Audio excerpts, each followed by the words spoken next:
the top of the thing. So, you know, a lot of people won't have access to it.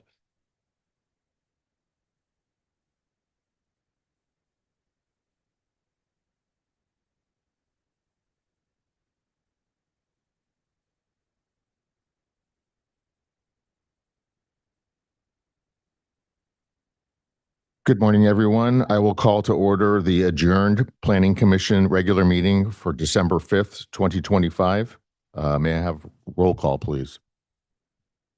Commissioner Dubin? Here. Commissioner Whiten? Here. Commissioner Sadler? Here. So it's noted that Commissioner Goldman and Commissioner Kellenberg are absent for this meeting.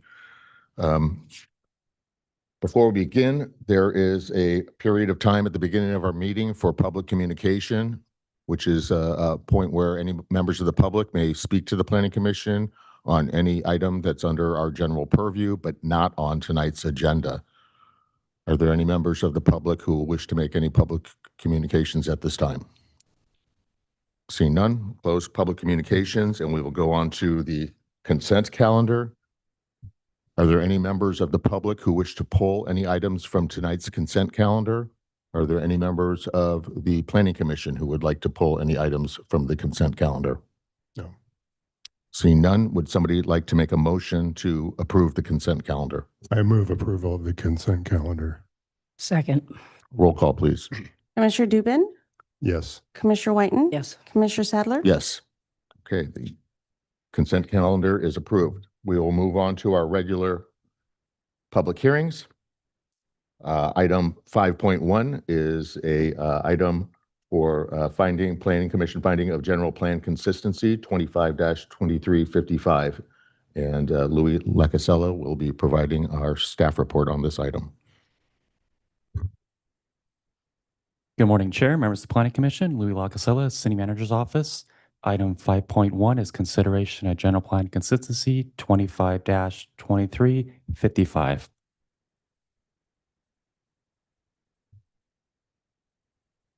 There we go. Okay. The city is requesting a determination of general plan consistency related to the acceptance of donated land at 4 properties within the city. The City Council has directed staff to pursue the acceptance of these donations. The subject properties are shown on the slide before you and also described in greater detail in the agenda report. Both the city's administrative policies and the California Government Code requires that the Planning Commission determine that the proposed acceptance of these properties is consistent with the city's general plan.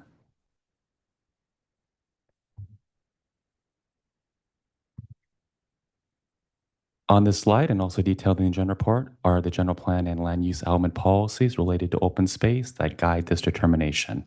Acquiring these properties expands the city's open space inventory and supports the city's long-term goals for environmental sustainability and resource protection. A coastal development permit is not required for the acceptance of the donated land, as this action does not constitute development under the city's municipal code, and the request is also exempt from CEQA, as it's considered an administrative action by the city. So with that, staff recommends that the Planning Commission adopt the resolution determining that the acquiring of the subject properties are consistent with the city's general plan and that action exempt from CEQA. And with that, I'm happy to answer any questions the commission or members of the public may have. Thank you. Are there any questions of staff at this point? No. Just quickly for the record, these are donated properties, so there's no financial obligation by the city. That's correct? That's correct. Okay. Thank you. Are there any members of the public who wish to speak on this item? Seeing none, I will close the public hearing. Commissioner, deliberation or discussion or action? Commissioner Dubin? Now I can make the findings for the general plan consistency and the findings for the coastal not need for a coastal development permit and the CEQA findings, as this doesn't qualify as a project. Thank you. Commissioner Whiten? So can I. Thank you. And so can I. And I think the city appreciates any additional open space that we can acquire. And I believe this is good, and I can make the findings as well. Would somebody please make a motion? So I adopt the resolution 25-2355, determining that the potential acquisition of the subject properties listed is consistent with the general plan, and the action is exempt from CEQA. Second. Roll call, please. Commissioner Dubin, Yes. Commissioner Whiten, Yes. Commissioner Sadler, Yes. motion carries. Okay. Thank you. We'll be moving on to our next item, which is item 5.2, which has to do with a temporary use permit at the Pacific Marine Mammal Center. And Sarah Olson will be, our assistant planner, will be providing us with our staff report.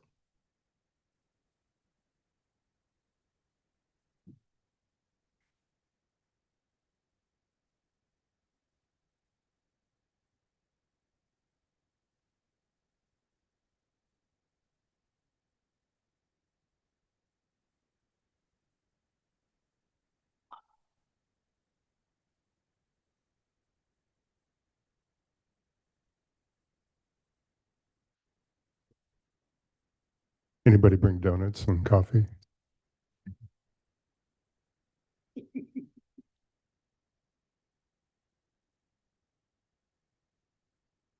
Okay. Good morning, Chair and members of the Planning Commission. Item 5.2 is a temporary use permit and coastal development permit request for the Pacific Marine Mammal Center. The property is located on a city-owned property, the Laguna Beach Dog Park, and is located immediately adjacent to the Laguna Food Pantry. The temporary use permit request is to continue the operation of the previously approved temporary animal care facility through June 30th, 2026. The original TUP and CDP were approved by the City Council on July 11th, 2023. The applicant applied for another TUP and CDP in 2024, which was approved by the Planning Commission on January 15th, 2025. The prior approval is set to expire on December 31st of this year, or until the main facility has completed construction. Due to unforeseen construction delays, the applicant is requesting an additional TUP and CDP to ensure sufficient time to complete construction. The proposed hours of operation will continue to be 7 a.m. to 7 p.m. with anticipated staff of 10 at one time. All existing site improvements and utilities are proposed to remain, consisting of 7 pools and 4 large dry pens covered with solid shade structures. The site will maintain its existing hospital and office trailer and fencing with decorative coverings adjacent to the dog park. A coastal development permit is required for the project due to its proximity to the Laguna Creek, which is identified on a major watershed and drainage courses map. The coastal development permit is appealable to the Coastal Commission. Staff received 1 public correspondence since the publication of the staff report, which raised concern regarding compatibility of the proposed use next to a food distribution facility, in particular to the odor in warmer months. Staff has prepared a resolution for approval and included the prior conditions of approval for the Planning Commission's consideration. Overall, staff finds the proposed TUP and CDP consistent with the required findings and recommends that the Planning Commission adopt the attached resolution approving the TUP and CDP and finding said action exempt from CEQA. And that concludes my presentation. Thank you, Sarah. Before we go on, any commissioner disclosures on this item? No. Okay. Any questions of staff? A couple. The need for the 6-month extension is what? Just so they can final construction at the main They've facility. had construction delays, is that, okay. And as far as all the previous conditions of approval, those will remain in place, is that correct? That's correct. Okay. All right, and there is a potential, and in the staff report, they had a potential finish date of February of 2026, but they needed ensure that they didn't run into any further delays. They extended it for 6 months, is that correct? Yeah, to June 30th, of Okay, 2026. thank you. Sarah, have there been any discussions with the city at this point about reuse of the slab or any of the other improvements? I have not been notified of any All discussions right, for the I'll staff. ask the applicant. Okay, thank you. Okay. To the applicant. Hi, good morning. Thank you. I really hope this is the last time I'm asking you about this. Your name, just for the Oh, I'm record. sorry, Glenn Gray. I'm the CEO for Pacific Marine Mammal Center. And I will never do a construction project again. Yes, unfortunately, it's just construction delays. There's nothing, well, there's a few things in particular we could point to since the last time we met, which is unfortunately, Southern California Edison switched their project manager on this project. The new manager had a different opinion about the power line that goes along that frontage road in front of the food pantry, the shelter, and down towards ours. That was a 6-month delay in and of itself. Then there was one that was, I call kind of self-inflicted, but for a good reason. We decided to put a backup generator in, not just for our use, but you might recall there's a shared building that the police department, animal control will be using, and the communications center. And so we're going to tie all those, what I call mission critical items, into that generator. And that was another about 3-month delay. So where we are now is finishing up the last pool of the 10 and the water reclamation facility that ties all that together. That's the most complex part of the project, which is why I'm hedging a little bit, even though our contractor has a due date for inspection of the water rec facility in the first week of February. I'm just hedging a little bit and saying that could go a bit longer. That inspection is outside of our control. There is a grant that's tied to the completion of the water rec facility, and so that grantor, is requiring an inspection, which makes sense. So that's kind of where we're at. Great, thank you. Any questions of the applicant? Yeah, I know it's been brought up before from the food pantry in terms of, mitigating any, potential issues, and especially, I guess odor issues or whatever. Has that been an issue, or have you done a good job of It mitigating? was an issue. We tried several different things, and although the person who wrote the letter didn't give the time frame, but I'm kind of guessing it was probably the peak of the summer. And this summer, we had 105 patients in at one time, which is quite unusual. Yeah. And yes, when you get that many sick animals, there's going to be an odor. What we attempted to do to mitigate it was to bring in the very large, you've probably seen them, industrial fans. And we tried blowing the air back towards the hillside. It helped, but it wasn't perfect, I have to admit. Okay. That's it. Actually, I can speak to that because I'm a volunteer at the food pantry, and a couple of years ago, or at the beginning, or at the height of the season, Mhm. when everyone was sick, it was a problem, but it's not a problem any longer. Yeah. And you'll be gone by summer, I so hope so. it won't repeat We itself. also changed the pickup of the trash, and we moved things that we thought might be more odorous down to our construction site Yeah, as well. yeah. I was actually more bothered by the barking than the smell. They are noisy. Yeah, no, I don't have any other questions. Great. Are there any members of the public who wish to speak on this item? Seeing none, go to Commissioner action. Commissioner Dubin. Yeah, I don't have any issues with extending it. I know it's, construction delays happen. It's the nature of things. So I will be moving to approve the extension of the temporary use permit. As will I. Yeah, as will I. Really don't have a choice in this situation. You're partway through this complicated construction project, and you have to finish it at this point. And hopefully, all we can do is that you do your best to expedite it and get it pulled together. Certainly before summer. And so, would somebody like to make a motion, please?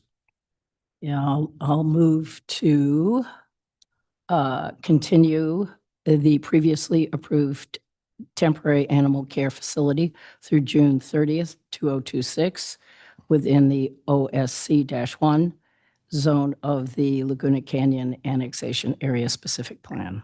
A second. And findings action exempt from CEQA. Roll call, please. Commissioner Dubin, Yes. Commissioner Whiten. Yes. Commissioner Sadler. Yes. Motion carries. Okay. Thank you. Thank you.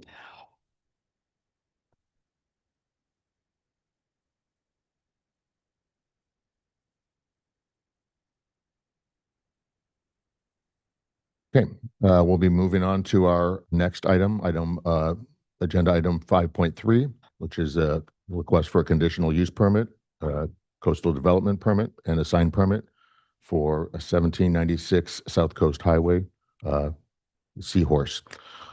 All right, please have our staff report, please.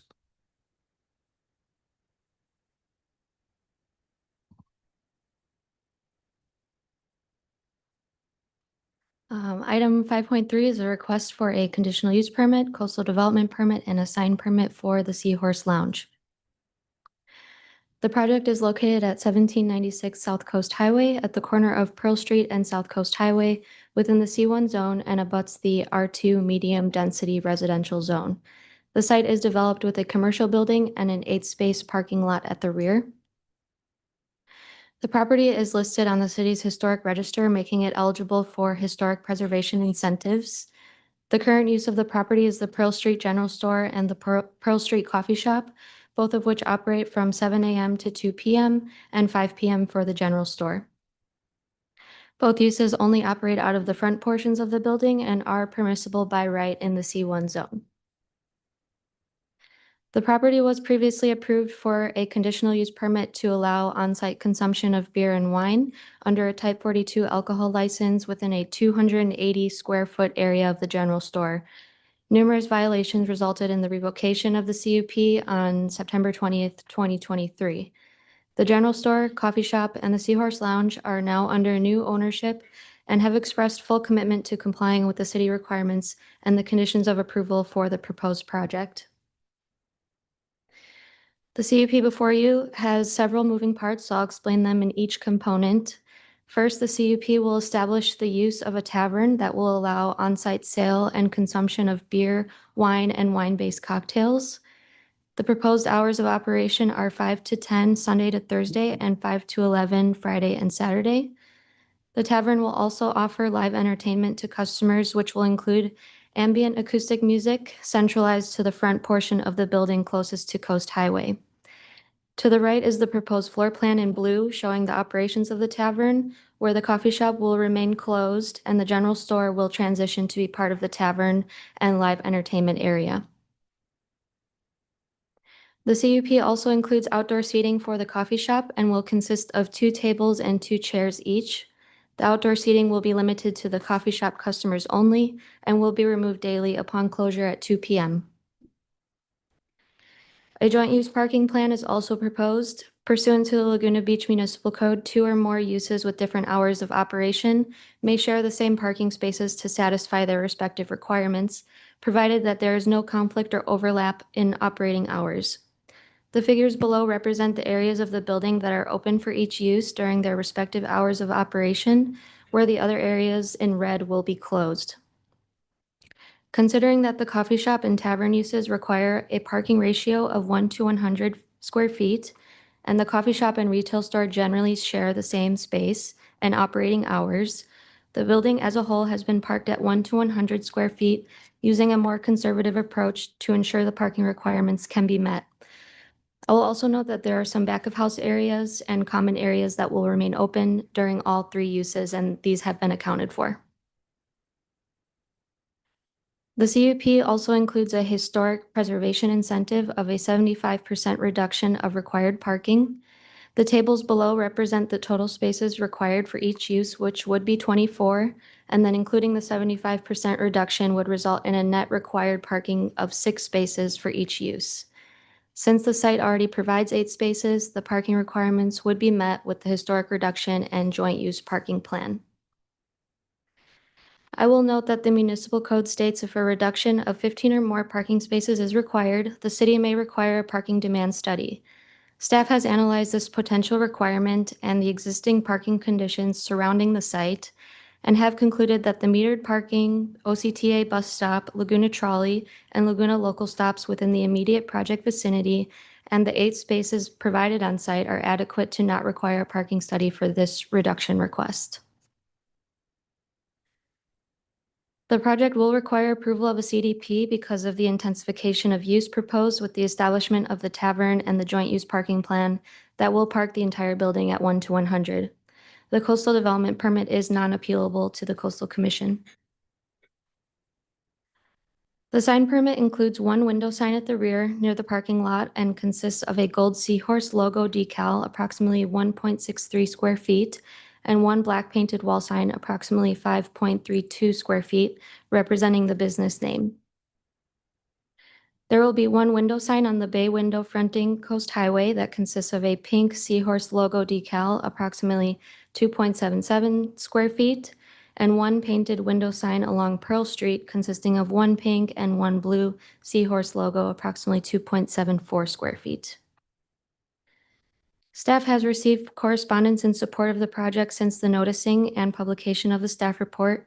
One letter was received identifying concerns with prior operations and offered the following suggestions if the project is approved, which is to only offer beer and wine and limiting hours of operation to 9 p.m. Sunday through Thursday and 10 p.m. Friday and Saturday. Additional correspondence was received in opposition to the project, raising concerns about neighborhood compatibility, parking, litter, noise, safety, and loitering. Overall, staff has analyzed the project and finds it to be consistent with the required CUP, CDP, and sign permit findings.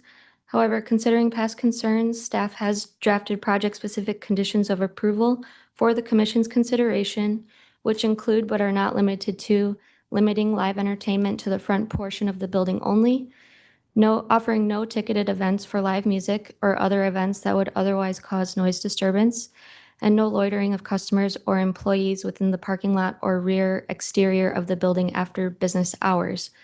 Staff recommends that the Planning Commission conduct a public hearing, consider all public testimony, and adopt the attached resolution approving the CUP, CDP, and sign permit and finding said action exempt from CEQA. And that concludes my presentation. Great. Thank you so much, Sarah. But before we continue, are there any commissioner disclosures on this item? I spoke with one of the applicants by phone. No. I spoke with members of the applicant team. Okay, to the applicants. Oh, before we go, I did have a couple questions of staff. Under the conditions of approval, the project-specific conditions of approval that are on page 12 of the resolution, I'm wondering how items 17, 18, and 21 kind of coordinate with each other. The question basically boils down to the times being listed are 5 to 10 p.m. Sunday on to Thursday and 5 to 11 on Friday and Saturday. It's stating that live entertainment shall end 30 minutes prior to closing each day of the week. So that would mean by 9:30 on Sunday through Thursday and by 10:30 on Friday and Saturday. But item 18 says the live entertainment provided to customers shall be limited in amplification and not exceed 60 decibels past 10 p.m. So there's a difference between 10 p.m. and 10:30 on Friday and Saturday. How do those coordinate with each other? So for condition 17, those hours are specific to just the general operation. Condition 18 is specific to the live entertainment and should probably be revised to each coordinating set of days to be 30 minutes less. But the Laguna Beach Municipal Code requires that any noise, general noise, is limited to 60 decibels between or no later than 10 p.m. So any noise couldn't exceed 60. Okay, so Correct. Yeah, so Acting Chair, I think that as Madam Planner Olson said, that we will just go ahead and tweak that, should that be the will of the Planning Commission, just to correspond to whenever the live entertainment is supposed to stop. okay, thank you.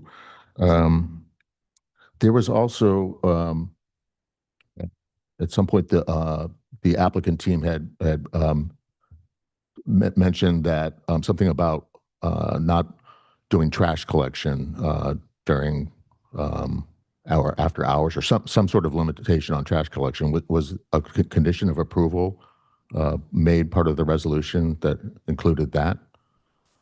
The applicant indicated that they would only dispose of trash during business hours. I have not included a condition specific to that. I know there was concern regarding like the noise of bottles in the metal trash can after hours being a disturbance. Is it possible to add a condition like Yeah. that? Okay, all right, thank you. Sarah, there's no mention in the staff report why this is a historic building. Why is it a historic building? Yes, so the historic assessment was done, I believe, in 2021. And it was at the time given a C rating, although we don't use the rating system now, as being contributive to the neighborhood. The architectural style of the building was notable, but it wasn't the most prominent feature of it being historic, but more so it's longstanding as being part of the neighborhood in the commercial zone. But does it actually qualify as a historic building if it is only a C building? It would still be. Because our historic ordinance has changed. Yeah, it's still treated as a historic building and historic property. It's on It the is- city's register, It right? is registered. Okay. They have a signed agreement. Okay. I have a couple of questions about the plan, A 2.2. The notes say that the awnings will be removed from the building.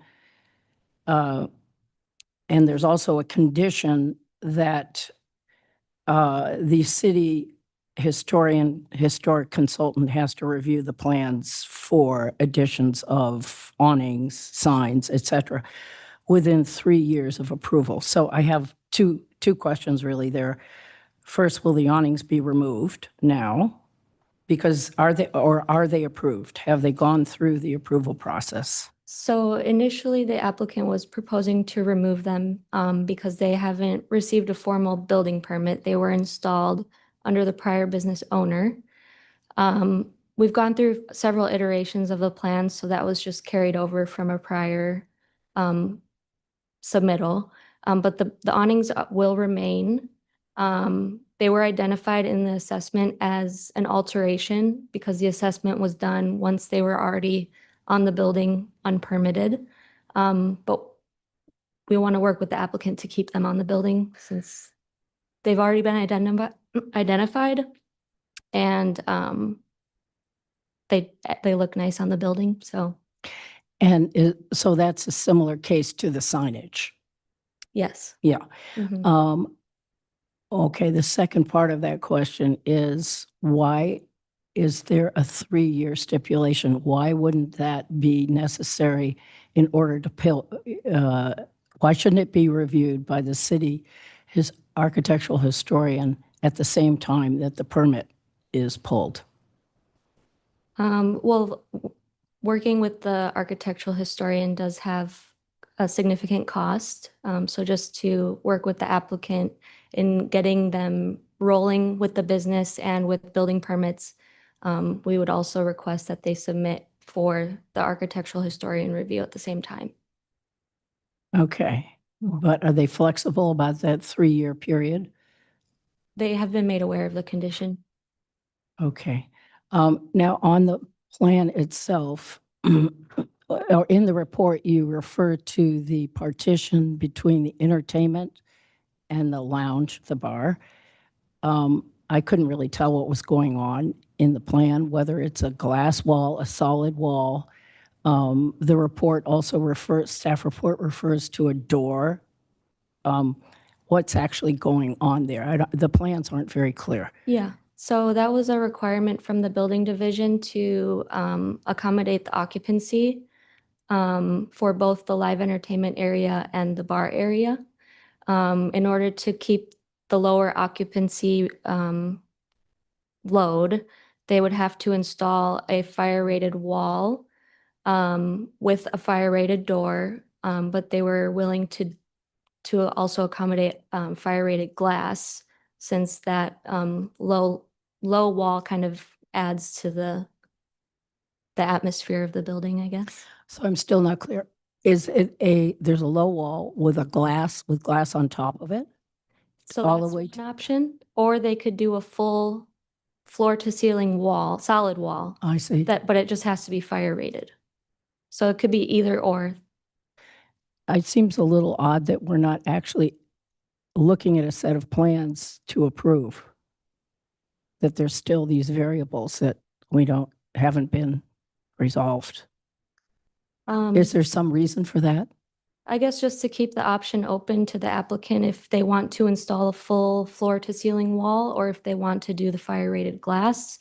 I don't know if that could be decided on today, but just to keep the option open, but either option works for the building division. Okay, and then, so there'll be a door between the two spaces.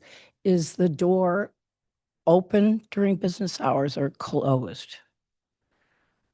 So if I'm I'm listening to live entertainment at the Mhm. front and I want to get a drink, I can go to the bar, buy a drink and take it back. Is that right? That's correct. Okay, but is the door closed or is it open? It can remain open. Okay. All right. And the second question about doors is the back door. The staff report refers to going out into the parking lot, but not being able to come back in from the parking lot at night. So if I leave, in order to come back in, I have to go around to the front. Is that right? Yes. Basically, the rear door wouldn't be in use other than for ADA guests. And exiting fire, is it? Yeah. Okay. All right. Those are my questions. Thank you. Yeah, the historic registry has been answered, so I don't need to ask that. As far as the parking requirement, does staff fully feel like the requirements have been met and are adequate for the use? Yeah, staff looked at all of the surrounding parking that's available to just the general public.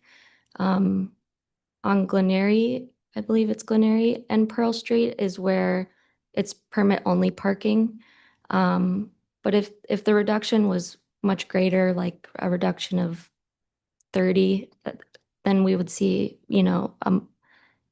a parking study being necessary. But the request is just 18 spaces.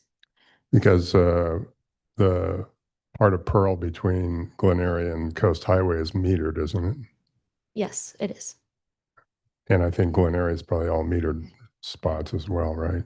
No. I believe it's parking permit only along Glenary there. That's section, okay. Mhm. And we know the previous operator was very much not interested in following proper procedure with their CUP. And my question is all the issues and violations that piled up over the course of his tenancy, are those things been taken care of? And is there any open code enforcement cases still on the books? So there is the code enforcement case still open from the prior business owner, but the new business owner today is just working to resolve that entire case because it also includes like the unpermitted kitchen, which they plan to remove. Right. Okay. Okay. So that's still being resolved, but it's in the process of being resolved. Correct. Okay. And as far as the ABC goes, it's strictly a type 42 license, which only allows for beer and wine. There won't be any distilled spirits being served. That's correct. Because I know we had a little bit of mission creep with the previous tenant, Mhm. and it just seemed to expand more and more and more, which caused the closure and whatnot. So that's all the questions I have. Thank you. Yep, sir, about the rear door again. So currently, the way the resolution is, what are the restrictions on the rear door?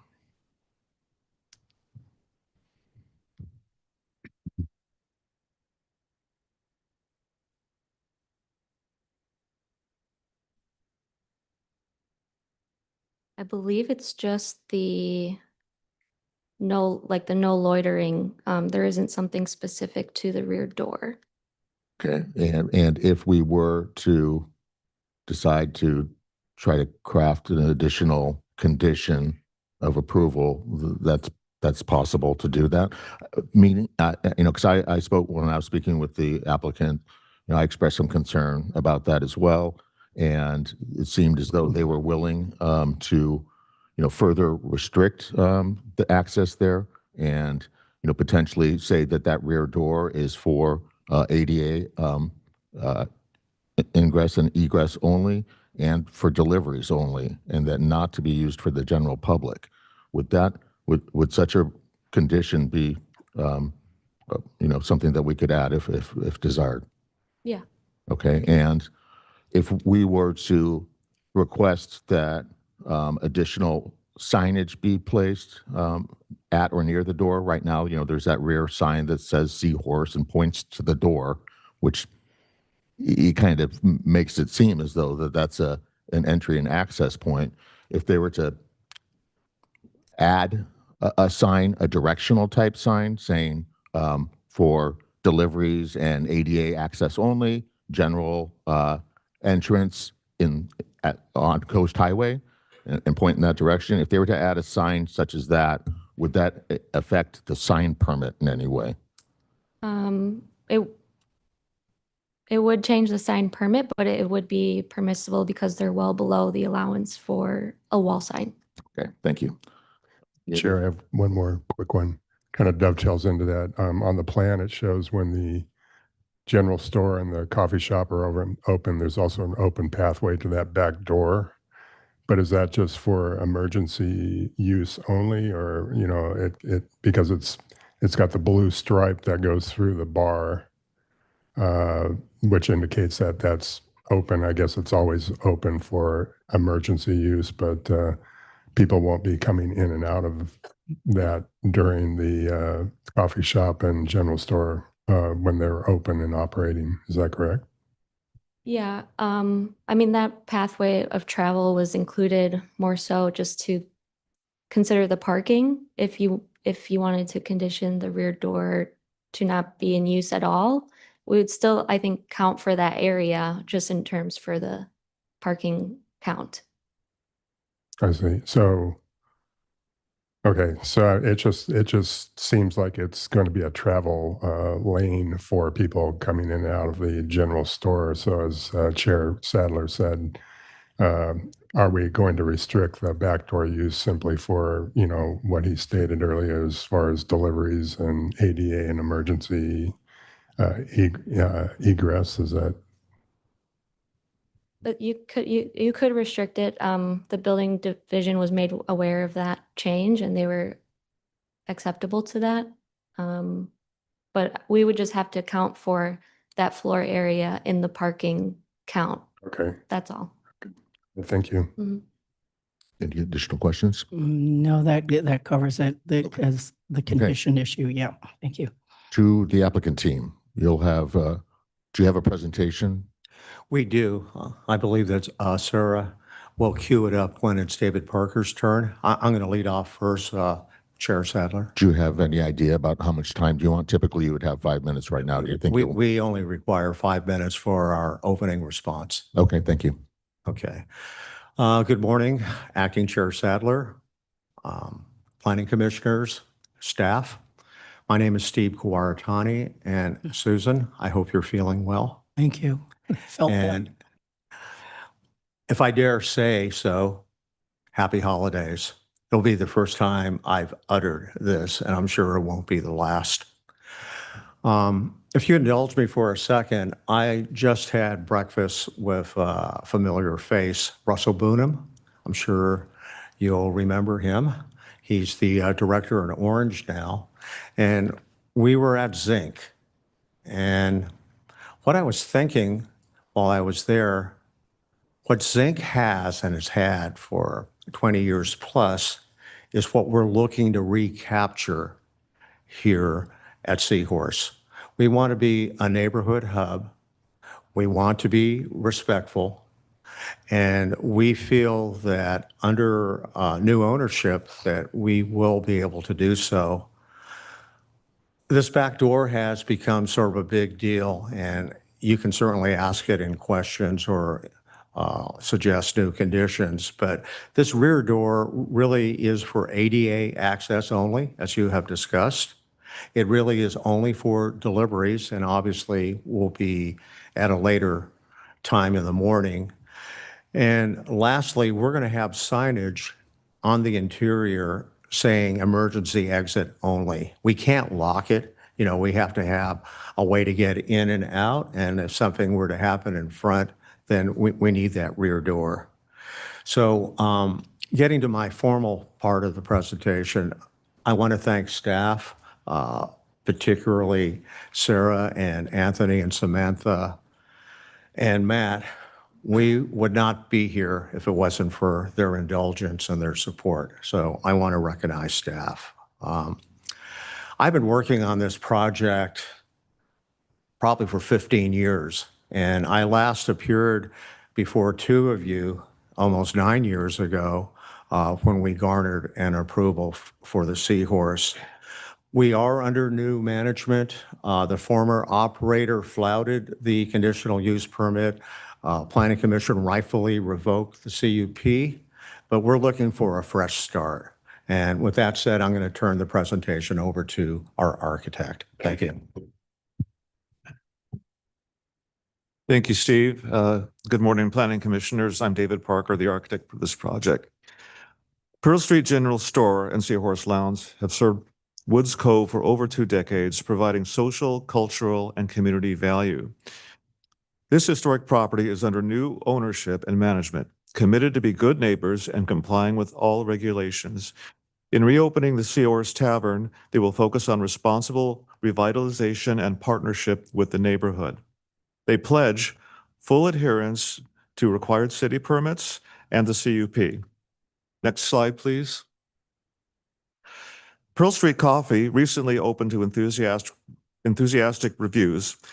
It is a morning coffee shop offering specialty coffees, pastries, grab-and-go snacks, no alcohol service during coffee hours. Pearl Street General Store has also reopened, offering retail display integrated within the cafe. Next slide. The Seahorse Tavern has a 99-year history and a beloved neighborhood legacy. Our goal is to restore this special and unique community gathering place. Only beer, wine-based cocktails are to be served. No distilled spirits are permitted. The new owners are very sensitive to noise concerns. There will be ambient acoustic music only, ending 30 minutes before closing. Outdoor sound will not exceed 65 decibels. The rear door closed with theater-grade sound shall remain closed with theater-grade sound curtains. The Seahorse Tavern promises to be a festive, magical community hub that will continue its heartfelt Laguna legacy for generations to come, and we hope the CUP will be approved this morning. And now I'd like to let Gary, the owner, say a few words. Good morning, everyone. Thank you to the Planning Commission, thank you to city staff, and thank you to all the incredible Seahorse supporters that have signed the petition, over 1,000 signatures. Thank you to all the letters that were written on behalf of the supporting the Seahorse, and thank you to everyone that's here behind me today. Your name, just for the record. My name is Gary Ledesma. We are honored to be here today. It has been a long 2-year journey, and we will be compliant with the city. We will be compliant with everyone here. We'll work with every single neighbor to make sure that the Seahorse returns to the Laguna Beach community gathering space that it has always been. We hope to bring back the Seahorse. We are celebrating our 100th year anniversary of the building next year. We hope to have a really incredible ribbon cutting, plaque ceremony. We really want to celebrate the history of Laguna Beach. I am a lifelong Laguna Beach resident. My father has lived in Laguna Beach for the last 37 years. has been going to the Seahorse since 1988. The Seahorse is more than a business. It is a passion for me, and it is my dream to bring the Seahorse Tavern back to this community in a very compliant way. Thank you very much to the Planning Commission. Thank you for your consideration this morning. Thank you. Are any questions of the applicant team? Yeah, knowing what's transpired, with the previous couple of occupants, actually, what are some of the things I know, reading the letters from the neighbors, the immediate neighbors, I should say, and it's always a challenge when you have these, you have residential abutting, commercial, properties, and I know, it's something that we deal with before, but what do you, to address some of the neighbors' concerns of, the dumping trash, bottles at night, people hanging out in the parking lot smoking and whatnot, and folks waiting for ride shares, et cetera. How are you going to mitigate those concerns with the neighbors? Well, the first thing we've done is we've gotten rid of the unpermitted outdoor patio seating area. We have added sound curtains that are completely graded to make sure that the neighbors do not hear any sound outside. We will have ambient acoustic music. We'll not be having very loud bands and doing everything that has happened in the past. We will have employees go outside the office space area to go outside and throw out the trash instead of going out through the Seahorse Gold back door. Yeah, so as far as, I can imagine a trash bag full of beer bottles getting thrown into a metal dumpster at like 11:30 at night or something like that. How are you going to avoid that kind of stuff? We'll have someone there to make sure that that does not happen every single night. That is not something we want to do, and we want to work with every single neighbor to make sure that everything in the past does not happen. And I am a new owner, and I just want this to be an incredible space for everyone, and I will not let anything happen that has happened in the past. So maybe some of that could happen in the morning instead of at closing. Yes, we will have deliveries for the pastry company, deliveries for beer and wine. We'll have everything non-operational hours. And I do that now with the coffee shop, actually. I have pastries that get delivered at 5 in the morning where there's no issues with any neighbors. We keep it really quiet. We have a lockbox. As of now, they walk in, very simple, grab and go. Small delivery vehicles. They will not be loud trucks Right. that will wake up children and wake up anyone in the neighborhood. I think that, the main concerns seem to be sort of people hanging out in the parking lot after hours, or sitting in the cars doing whatever and are waiting for ride shares. And then somebody comes out the back door with a bag full of empty beer bottles and throws it in the dumpster, so those are the kind of things, we need to try to mitigate or avoid. Yes, I'll do everything I can to make sure Okay. nothing happens like All that. right, thank you. I'll work with every neighbor. I wrote letters to the neighbors, given my personal phone number to them. They're able to call me at any time, any ideas. I am open to everything, but my main goal is to bring the Seahorse back to this community. Thank you. By the way, it used to be LM&P Auto Parts, so it's been serving the community for a long time. Yeah. Parts from Jerry. Yeah.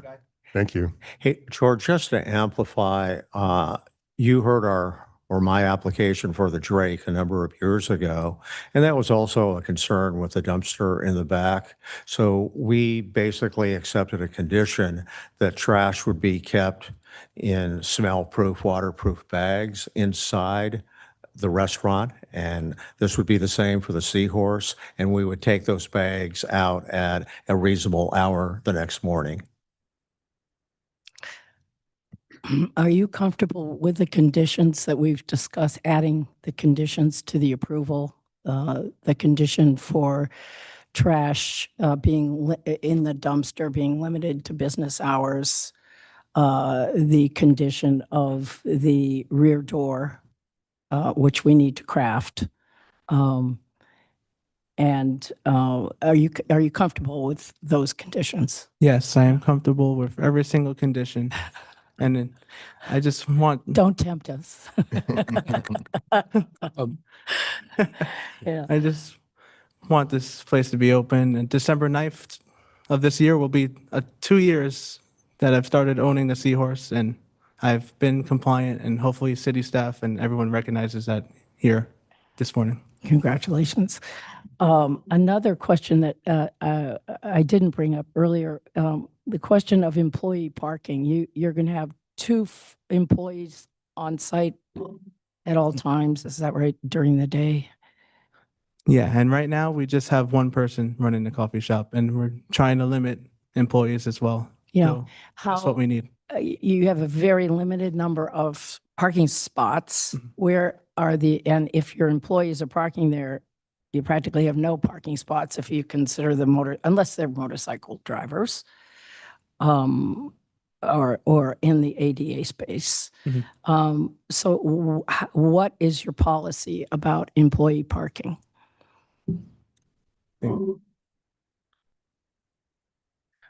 We're going to reserve those spaces, obviously, for those who need ADA parking. And for clients, you're right, we only have 8 parking spaces, although we have bicycle parking and 2 motorcycle parking spaces. But I would like Gary to consider, and again, if the Planning Commission deems it necessary, that employee parking be off-site and not onto the property. Okay. And you're comfortable with a condition? Okay. Thank you. One of the other issues that were raised by some concerned neighbors was people waiting to get ride shares. Has there been any discussions with the city about the possibility of getting a dedicated ride share spot near or adjacent to your business? Yes, and we want everyone to get ride shares and Ubers in the front of the building. Okay. And He's referring to a dedicated space for ride Yes, share. You've yes, had the that dedicated discussion. space Great. that will be for ride shares only, and there will be nothing happening in the back. We're probably going to have to speak to PTC about that and staff to maybe put 15-minute parking in one of those spaces in front, so that would be available for ride sharing.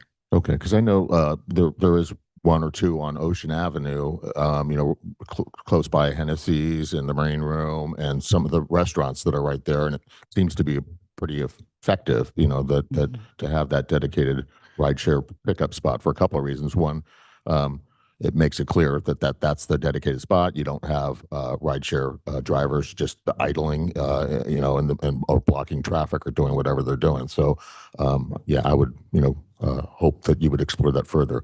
Any other additional questions? Just to follow up on that, a rideshare spot on Coast Highway doesn't seem safe to me because of people getting in and out of, especially on the driver's side, people potentially getting in and out of their cars there on Coast Highway, which is pretty unsafe. So if you are investigating a rideshare spot, I would say it should be as close to Coast Highway as possible, but on Pearl Street, because I think you would set up a very dangerous situation having people, especially late at night, getting in and out of ride shares on Coast Highway. I think parking on Pearl would probably have its advantage, George, and we can talk to PTC and see what they recommend. But I would tend to agree with you that first space, facing the Coast Highway on the south side of the property would be the ideal location for ride sharing. Yeah, I just think Coast Highway, you're setting up a really dangerous situation there. So just if it's going to happen, I would suggest that it's on Pearl Street. That's why I took the doors off my Jeep. Okay. Does our city attorney have something to add? I just wanted to note for the benefit of the commission, of course, everyone here, for that trash potential condition of approval, we of course can direct the applicant and condition the bags within the building. However, the applicant doesn't have control over our waste hauler, CR&R. So I want to make sure everyone understands that we can direct them when they can and can't. I'm not sure of the exact schedule that CR&R maintains as it pertains to this location, but for any of the neighbors out there, this condition is not going to dictate when CR&R shows up. It's going to dictate when the property owner accesses the bins and trash. That's understood. And currently, I believe, and I'm not sure, again, whether it's officially a condition of approval, but the applicant has said that they would only be taking trash out to the dumpster during regular business hours. Now, we could consider even further restricting that even more, but we can talk about that. But anyhow. Real quick on that. Bottles are obviously a recyclable materials, and the recycle bins from CR&R are plastic. And, so are you separating recyclable materials from, refuge? Yes, I'm separating everything. I have an organic bin, a recycle bin, and a 2-yard dumpster right now, and I am Okay. separating everything properly. Well, the reason I bring that up is it's a little less noise to throw bottle into a plastic container versus steel, but still should be restricted to, morning or whatever, so you're not Yes. just Yeah, disturbed. yeah, Okay. everything will be done and Okay. to not disturb the neighbors. I know we're kind of overstating this stuff, but it's, it's important to have it on the record. So Yeah, no, it's very important. I'm going to do everything right. I promise. thank you. Okay, I will open this up to members of the public. I see a number of you out there. I would just, everybody will have 3 minutes. You come up to the podium to speak. There's a number of lights that there will, when it's green, it means you've got your time. When it turns yellow, that means 30 seconds left. And when it turns red and it beeps, that means your time's up. I would just ask with the number of you that, try not to be redundant and, try to limit your comments if you don't need to use your full 3 minutes. But, and after you're done speaking, if you would print your name on the list that's on the table there, just so that we get the spelling of your name correct for the minutes of the meeting. Thank you. And please, and, to speed things up, if some of you would like to line up to speak, that would be great, just to keep things moving. Thank you. Morning. I'm Matthew Papish, speaking on behalf of the Seahorse. I'm also a volunteer at the Laguna Beach Historical Society. And speaking as a consumer through the previous 2 groups and now the current managers, I can say with confidence that we finally have a team with the business sense and the integrity to run a strong business, and more importantly, to serve as respectful and compliant stewards of its history. On its 100-year anniversary, I believe there's no better way to honor Laguna Beach and support the community than giving this team the best chance to succeed. Thank you. Thank you. Hi, Susan Shea. I'm a resident of this neighborhood, and I support the Seahorse reopening. It's a great addition to our community. Thank you. Thank you.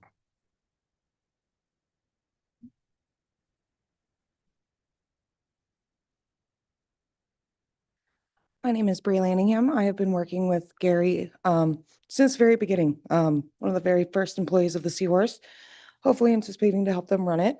We have done everything and anything you guys have asked. Me and Gary have pictures of us just getting the place where it needs to be for the city. We do want to honor the history of that building. A lot of my family has been there for generations. So I just wanted to say we are doing the hard work. I will be right beside Gary every step of the way, and the rest of the owners here that are helping out. We're going to do it the right way, and we're going to be respectful to everybody in the neighborhoods. Thank you. You. Next speaker. So I'm Chris Kerfoot. I'm a resident, live on Ruby Street, have enjoyed the Seahorse. It's just a very casual place to go. I understand there have been problems in the past, but I think it really fills a community need in that neighborhood. Wonderful place. It's been great seeing Gary down there as he's working toward opening it and now with the coffee shop. And I really want to support reopening it. I think that some of the challenges in the neighborhood, certainly neighbors can have concerns. But as having somebody here who's a neighbor, a longtime resident, is good. It's what we need in the community. And I think they'll be very good stewards of the property. So thank you.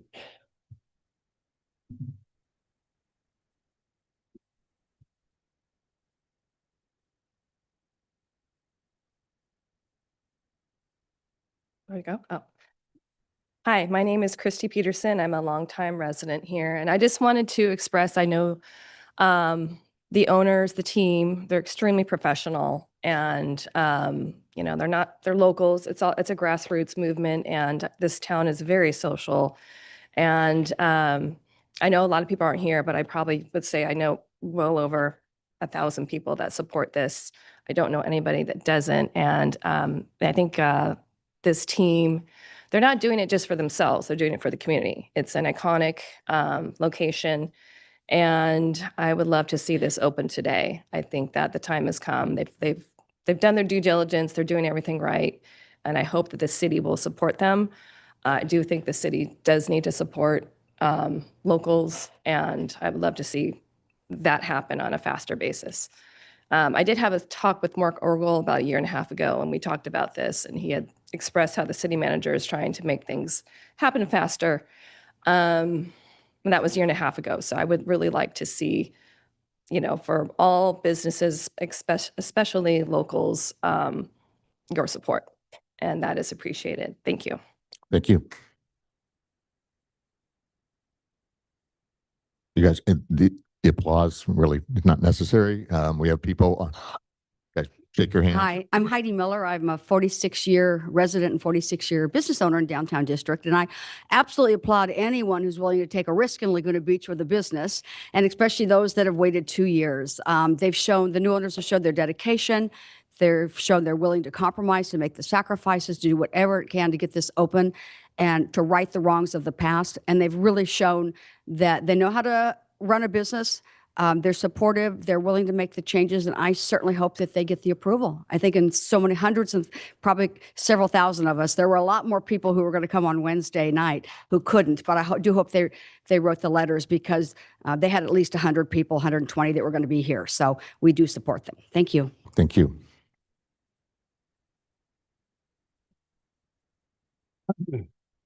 Hi, my name is Patrick Curran. I'm a longtime resident, 50 years in Laguna, and I've had my business here for 50 years. My parents own the house directly behind Seahorse, and they've owned that since '69. We have it in the family. My family lives there, parts of my family, and we also rent the front. And I just want to say that it was the last owners, I agree, but it was ugly, and it was really, really bad. And, my family, they'd hear the news, they'd go out, and everyone would be out. They just hang out outside, and they're talking and drinking, and if they're not drinking, they're smoking and whatever. And it is, when people are talking outside and it's 10 o'clock at night, it's loud, and it's during the week and all this kind of thing. And it was absolutely miserable. And we thought, wow, we finally got rid of that situation. And then we saw it was a coffee shop, and I totally agree with the coffee shop. And I totally agree with the zinc thing, because, all these coffee shops are killing it in Laguna because they're well run and they're doing a good job, and I love it. And I've been here for 50 years. I love Laguna. But when you're getting abused in the middle of the night and people are out there, they want to fight you, and they're it's just ugly. And so I don't know how this is going. It sounds like everybody wants this or whatever, but I totally disagree with the hours. You don't need to stay up till, it doesn't even need to be open till 10 o'clock at night, and 11 o'clock at night.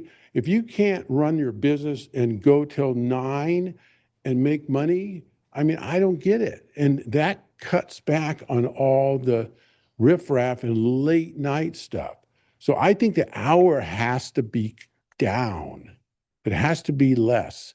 So, I love the auto parts, and my parents were there in '69. So anyway, that's the way I feel. I think the hours got to go lower.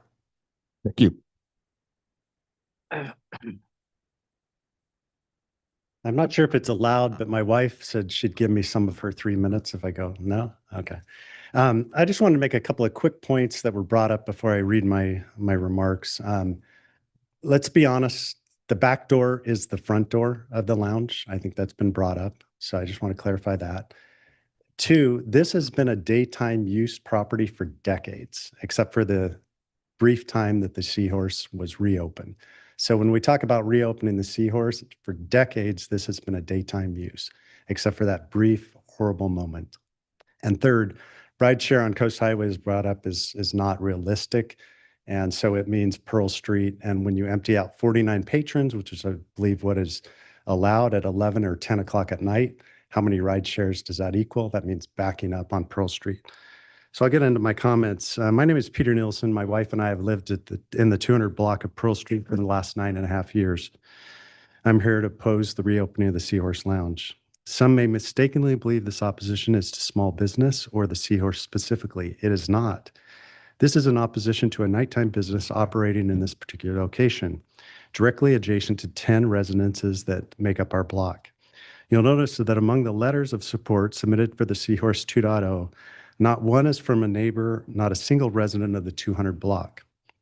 All 10 households are opposed.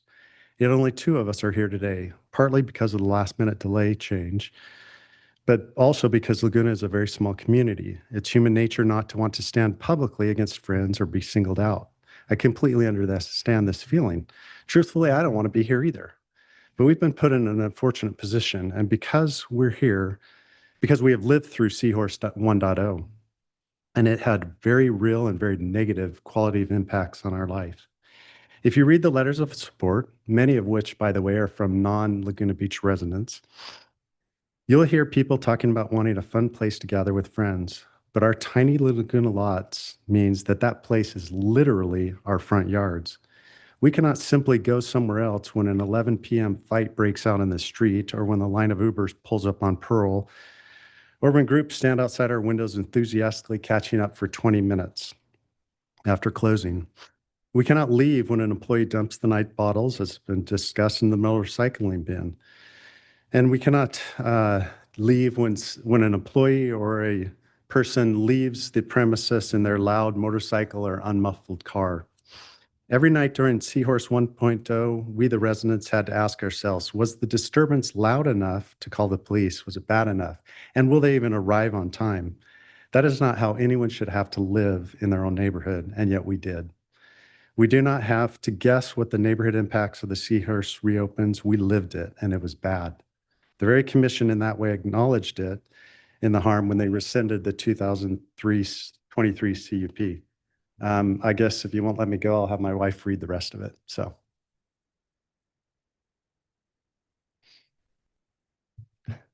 Putting her on the spot because she didn't want to do this. None of us want to do it, but it has to be said. Start here and then go to the next page. Okay. All right. Nothing in this proposal meaningfully addresses these issues. In fact, this application actually only legalizes the negative impacts that we have previously endured. Yes, the Seahorse 1.0 was operating illegally, but Seahorse 2.0 is asking to operate in the same manner, just with city approval. And it would be worse by extending operating hours to 11 p.m. The only proposed mitigation is a curtain on the back door, a curtain.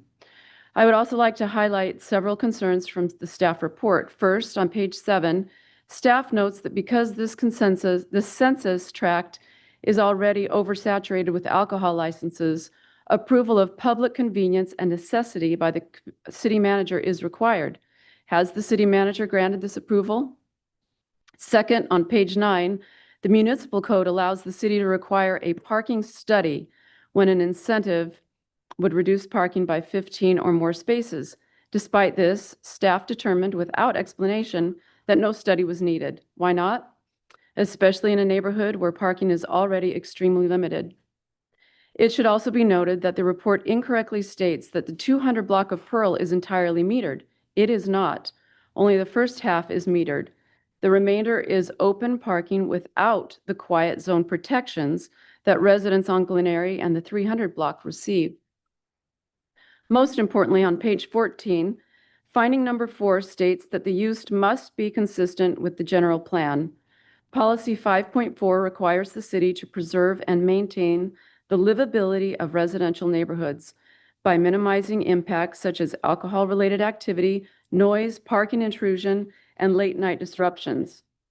Approving this application is in direct conflict with every one of these objectives, and the Seahorse 1.0 proved that point. We believe there is no defensible path for this commission to approve the Seahorse 2.0. The impacts are known, they were harmful, and nothing in this proposal mitigates them. I ask everyone here to take a moment to imagine your home was on the 200 block of Pearl Street. See this form from our perspective, and you will understand that there are other more suitable locations in Laguna for a business like the Seahorse to reopen. For the sake of the neighborhood's livability, we respectfully urge you to deny this application and keep this property daytime use only, as it has been for decades. Thank you. Thank you. Next speaker. How's it going? Hope everyone's morning's going well. My name is Brandon. I used to be one of the more recent employees at the Seahorse. I just want to be clear with the person who I worked under there. Completely different people. When I worked there, I want to share with some of the neighbors that working for that business, that owner was not good. We have a completely different situation now. Looking back, it's kind of confusing how they were able to get like temporary use permits. And they're fighting tooth and nail, completely different situation. And, they're, for lack of a better word, they're burning money, they're bleeding. It seems like no one seems to care. We're here 2 years later. And compared, I'm not sure if any of you guys dealt with the last owners. If you have, I'm sure you'd agree that it's a completely different, taste in your mouth, completely different situation. I don't mean to speak for them, but it seems like things are different now. They really care. For the people worried about the Seahorse, it was the last owner, the neighbors. I understand. Try to address us. Oh, sorry. I understand. He didn't care. I don't feel it's fair to associate the new business with what the old owner did. I, like myself, remember I would hand him letters weekly from the city, from you guys, from wherever, saying to fix things. The next day I would see it in the trash can. And I can assure that won't happen here with the new owners. They haven't told me to come up here. This is just kind of my firsthand experience from what I saw then and what I see now. Thank you, guys. Thank you. Hi, my name's Steve Kaufman, and I've known the current owners here for about 15 years. I'm certain you won't have the problem that you had with the previous owners. I also know the previous owners, and I'm aware of the situation, and I don't think you're going to have that problem with them. I wouldn't let a few sour grapes ruin that. There's some businesses just down the street. Mozambique is one of them. They've got they're a late night business. They got approved.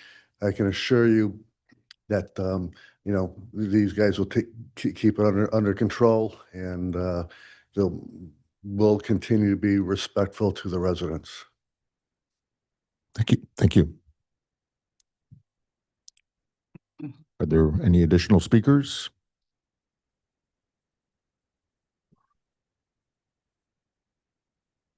Hey, everyone. Shane Lloyd-Olt. Was born and raised here in Laguna Beach, graduated from the high school, and now I've brought my children back to Laguna. A couple of things that really struck me about this is culture and community.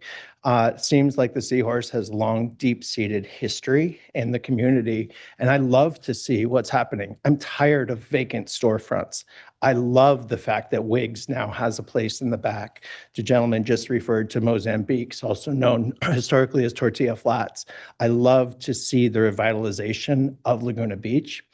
When I grew up, I was growing up on Terry Road and Hinkle Street, and we voted for Dexter's, that now I think has become the Drake, right? We were sponsors of Diz's As Is, and I'd like to see more establishments ingrained in the community so that we can have a city that continues to thrive and flourish, and have more places that families can connect, people can go to at night, and again, allow the city to continue to prosper. Thank you. Thank you.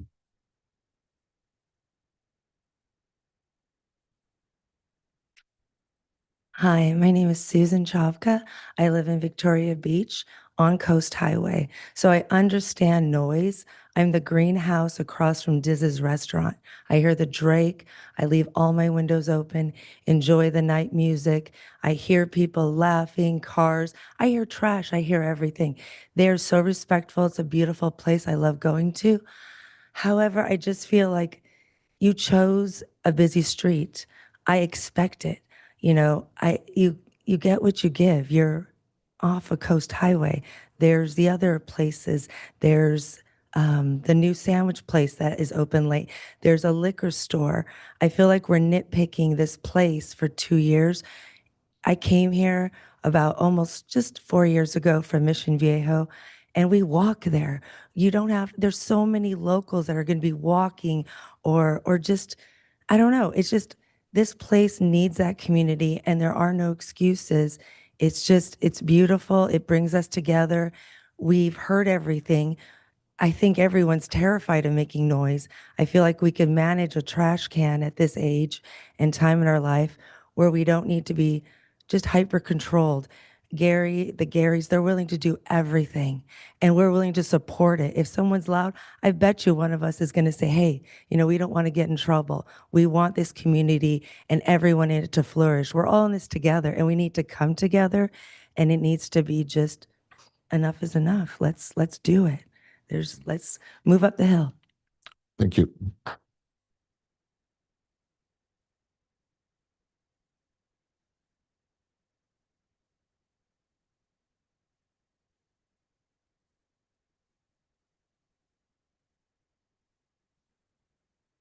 Hi, my name is Miro Chavka. I just want to sort of back up the notion of this being a very community-oriented place, and the fact that this could, and I totally understand the neighbors, and I agree with that, but I think with the way this is going and the people that are running it, I think that what the previous speaker just said, we will call each other out, right? Nobody wants to bother anybody. Nobody wants to disturb a neighbor.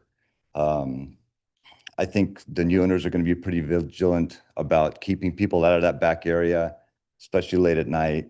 I know myself, if I'm back there and I see somebody making noise, I'm going to say something, just because we want this to exist. We want this to move forward. Nobody wants to be a nuisance to a neighborhood. And I just think this new ownership is very much on board with that mentality. So yeah, thank you. Thank you. All right, next speaker. Come on down.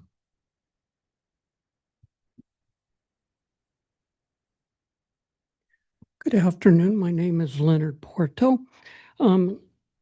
Everybody, I think, brings up good points, but each of them has been addressed by one issue and one issue only. That person sitting right there named Gary. I have known the man personally for several years, and I was one of his neighbors at another business, the hot dog stand, when I met him. I watched him every night. Instead of taking the trash directly in front of the store, which is the easiest way to dump the bottles and cans, he walked around the alley and he went by the trash bins to avoid making noise or a scene for other people. I also know that the track record of the Seahorse is not Gary's track record, and his current track record speaks for itself before this council and the neighbors. And the neighbors did bring up some good opposition points as far as riffraff. Well, you eliminate the hard liquor, you eliminate a lot of problems. That doesn't take a lot of comment. As far as not having any support from neighbors, the fact that his business has been going strong and consistent since it became a coffee shop tells me all I need to know about the neighbors' support of Gary as an individual. People don't go to a business because it's named the Seahorse. They're going to go to a business because they like the person that they're going to. Now, I don't drink alcohol. I can't stand the taste of alcohol. I can't stand the smell of alcohol. But I have nothing against it. So if they want to serve beer and wine, fine. Most people don't abuse beer and wine when they're out socially. What they're going to abuse is what you see on Ocean Street at night in front of the Marine Room and the other two taverns. They have a serious problem with ride sharing, and it's not because of the tavern's problem. The city isn't doing any enforcement.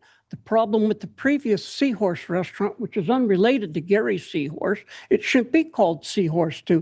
It should be called Gary's Seahorse. They're not the same. But the city is not enforcing people blocking traffic on Ocean and PCH. I watch it personally every night because I walk by there. I seen it when we had the old Tommy Bahamas. People just stop in the middle of the street and pick up rides.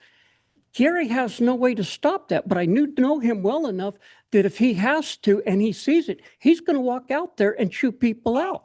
And he's not going to wait around hoping that the city, which is probably burdened already with other traffic, he's not going to wait around for them to respond. He's going to go out and he's going to do something about it. Because I watched him do it at his previous restaurant. At his previous restaurant and at his current location, his track record, I think, is completely excellent. Was that my time, miss? Okay, thank you. Thank you.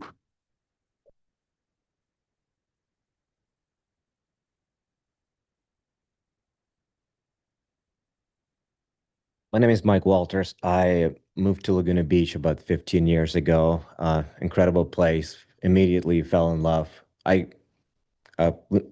happened to be here almost by accident. Like I was looking for a place to spend vacation 1 week, and I zoomed in Google Maps between San Diego and LA. There's a beautiful place called Laguna Beach. This sounds absolutely amazing. So I came here and never went back.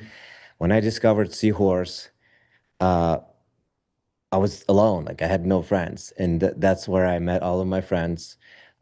It's an amazing community gathering place. And then when 2 years ago, the place closed, I was just devastated.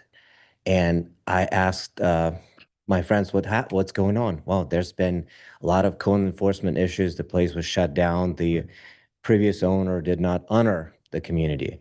And I asked, okay, what can we do to save the place? Because it's such a shame that it closed. And they said, well, you can buy that business and try to revive it. And I said, well, great. So I asked, I'm a neighbor of Sam Goldstein, the guy who did a lot to this town. He was in the design review board for a while. I asked, oh, Sam, would you advise to buy that? Oh, Sam said, no, walk away because you could never make money out of a business like this in Laguna Beach because it's so difficult because there's so many regulations. And I said, well, but it's such a shame that the place closed. So what I did then is I volunteered. I put a lot of money into it without getting any ownership stake. I volunteered a lot of my time to make it happen. I was actually the one who put together all these plans. The presentation that you saw helped David and the team figure out. We had I think close to 8 revisions over time. Worked out a lot of issues. I was the one helping Gary restripe the parking lot. It was a lot of fun in the process, and the amount of community support and volunteering that made this happen is just incredible. We had one of the speakers, Miro. He was the one who fixed the front door. Then we had another guy who came and fixed the music player, and they did it all for free because they love Seahorse. And when we posted that petition on change.org to ask to petition the government to help us reopen, we got over 1,000 signatures, and all within the there's 70% of them within the 92651 zip code. To me, that means a lot. And I really hope today will be the day. And I respectfully ask the commission to approve it. Thank you. Thank you. Next speaker.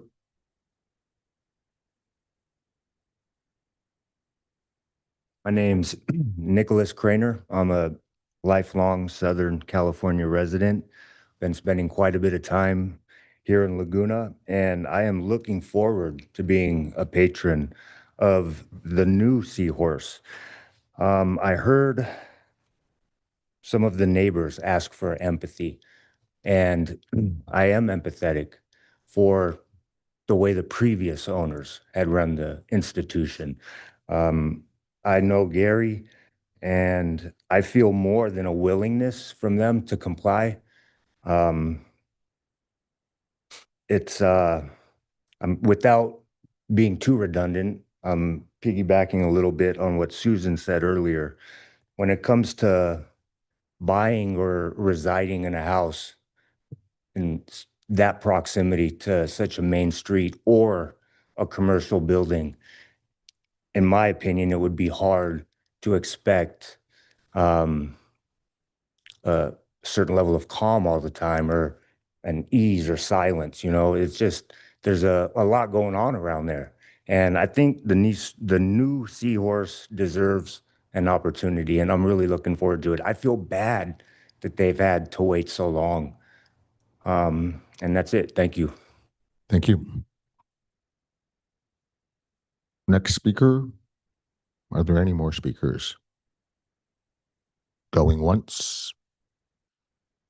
Hi, I'm Danielle Cavalucci. I have been going to this place of operation since I was a little kid, the auto parts store. It's like apples and oranges, this team versus the previous team. I've known Gary in a personal and professional capacity, and I have the utmost confidence that they will comply and be respectful and create a beautiful gathering place for all of us to enjoy. Thank you. Thank you. Okay, any more speakers?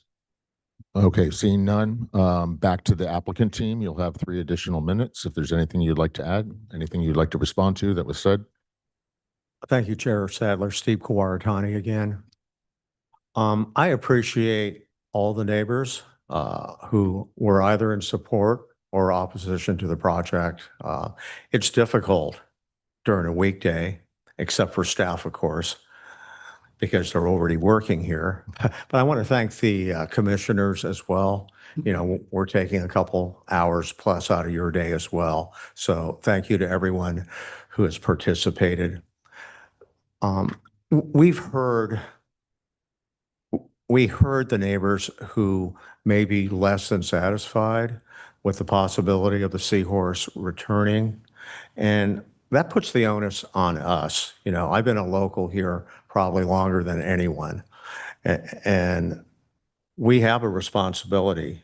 It's not like Gary just moved in to Laguna and it's an investment opportunity. He's really put his heart and soul along with his father and the other people that are involved with the project. So we know we have a grave responsibility to earn a potential approval by Planning Commission today. So we accept that challenge. The last note that I want to close on, Tom and Michelle Reynolds were the originator of the Seahorse. And they ran a successful business there. I helped process the approvals for nearly 8 years. And as they were spending more time moving towards retirement rather than running multiple businesses, they made a grave mistake in selling to the prior proprietor. They asked me all the time down in Baja, because we're neighbors down there as well, God, what happened? And I said, you guys effed up. You hurt Laguna. You hurt, businesses that offer entertainment, after 6 o'clock. And I certainly didn't say shame on you, but they understood they didn't vet the prior applicant. We have a local team in place now. We are willing to accept any conditions that the Planning Commission imposes today. And once again, thank you for your time. Thank you. Okay, to staff, is there anything of the public comments that you would like to respond to? I mean, some of the things that I heard were, and I guess this is more for our deliberation, but hours of operation. What about the alcohol saturation issue? Can you explain that process a little bit further? Thank you, Acting Chair. So when it comes to public The statement we had here was regarding the saturation of alcohol licenses within a particular tract. Those numbers are identified by ABC directly through the state of California regarding the number of alcoholic beverage licenses that are issued within a given tract. In this case, we are familiar enough with other properties located within the tract to anticipate a PCN, a public need or convenience requirement coming from ABC that has not necessarily been identified yet. We just have familiarity given the tract that this property is located within. And as far as that not having been approved yet, what happens first is Planning Commission would be acting on the application itself. If approved, that would be forwarded to ABC and then they would take action on their end. So that the PCN has not been required by the state of California just yet. If all actions went through, that would be something that we would anticipate at a later date and would be within within the approval authority of the city manager. Could I ask a follow-up question on that, Chair? Yes. Can you compare the size of this tract to another tract in Laguna that is issuing alcohol licenses? In other words, how many licenses are issued in this tract compared to another tract? Unfortunately, I do not have it available at the moment, but generally, since we do have a relatively small city, we have very few tracts when you're talking about the actual span of Laguna Beach, especially along Coast Highway. So any areas that include Coast Highway and those types of commercial businesses are going to have a higher prevalence of ABC licenses. So we can go ahead and get that information for you, but it's not something that we're prepared on hand with today. Yeah, I understand. But the previous owner of the business had a license.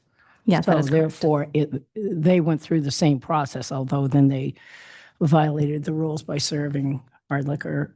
Nevertheless, they were approved.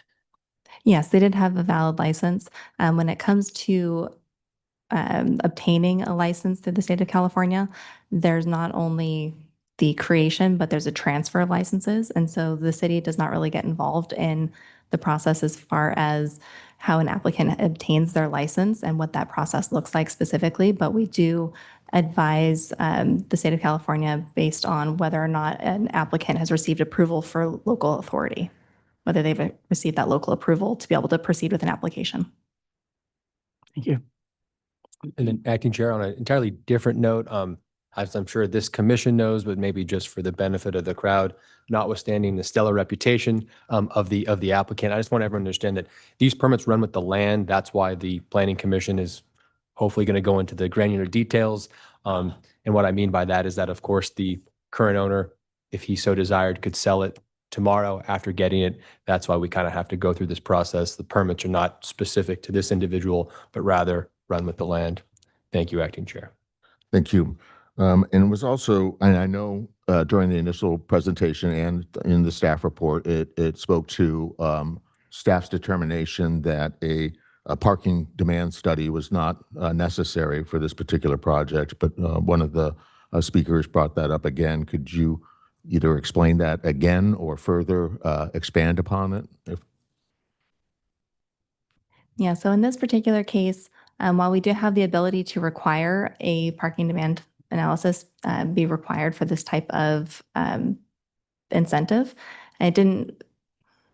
staff did not feel like it was necessary given the current balance of uses and the consistent ownership across those uses. So with one operator and the types of operations that they're looking at, it was not necessarily a concern the staff is having, especially given that the entire building is parked at the highest possible rate, that one space for every 100 square feet.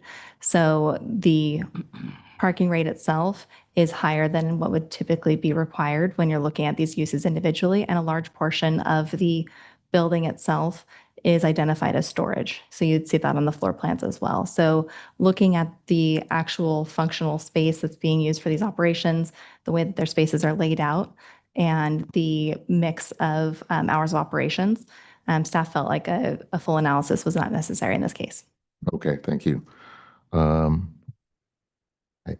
I guess lastly, I'm not sure if this is general policy or one of the findings that we're making, but there's, language to the effect that this application will not negatively affect, quality of life for residents. And I think some of the opponents of this project would not agree with that. Can you expand upon why the staff felt that this is either, doesn't or is an acceptable balance or? Yes, thank you, Acting Chair. When it comes to that kind of finding, that's related specifically to the conditional use permit when you're looking at impacts to health, safety, and welfare. And that's all within the purview of the Planning Commission. So as you're deliberating, you would take in the information that the applicant has provided, staff has provided, and then again, the feedback provided by members of the public, all for your consideration. When it comes to staff's analysis, we took the information available with our own expertise in addition to the draft conditions of approval and felt like any of the potential impacts were mitigated to the point where we wouldn't necessarily see any challenges. Okay. Correct. And Chair, I believe the language that you're talking about is substantial adverse effect upon abutting property. Won't bore everyone with going through each one of those. It doesn't say, will the application have any negative impact whatsoever on any other property? But of course, it is for you three as city decision makers to evaluate and opine on whether or not it is a substantial adverse effect. Okay. And lastly, my question for staff would be, there was an issue raised about employees parking in the parking lot. Would it be possible to add a condition of approval that, although difficult to enforce, that the employees not use the parking lot for parking?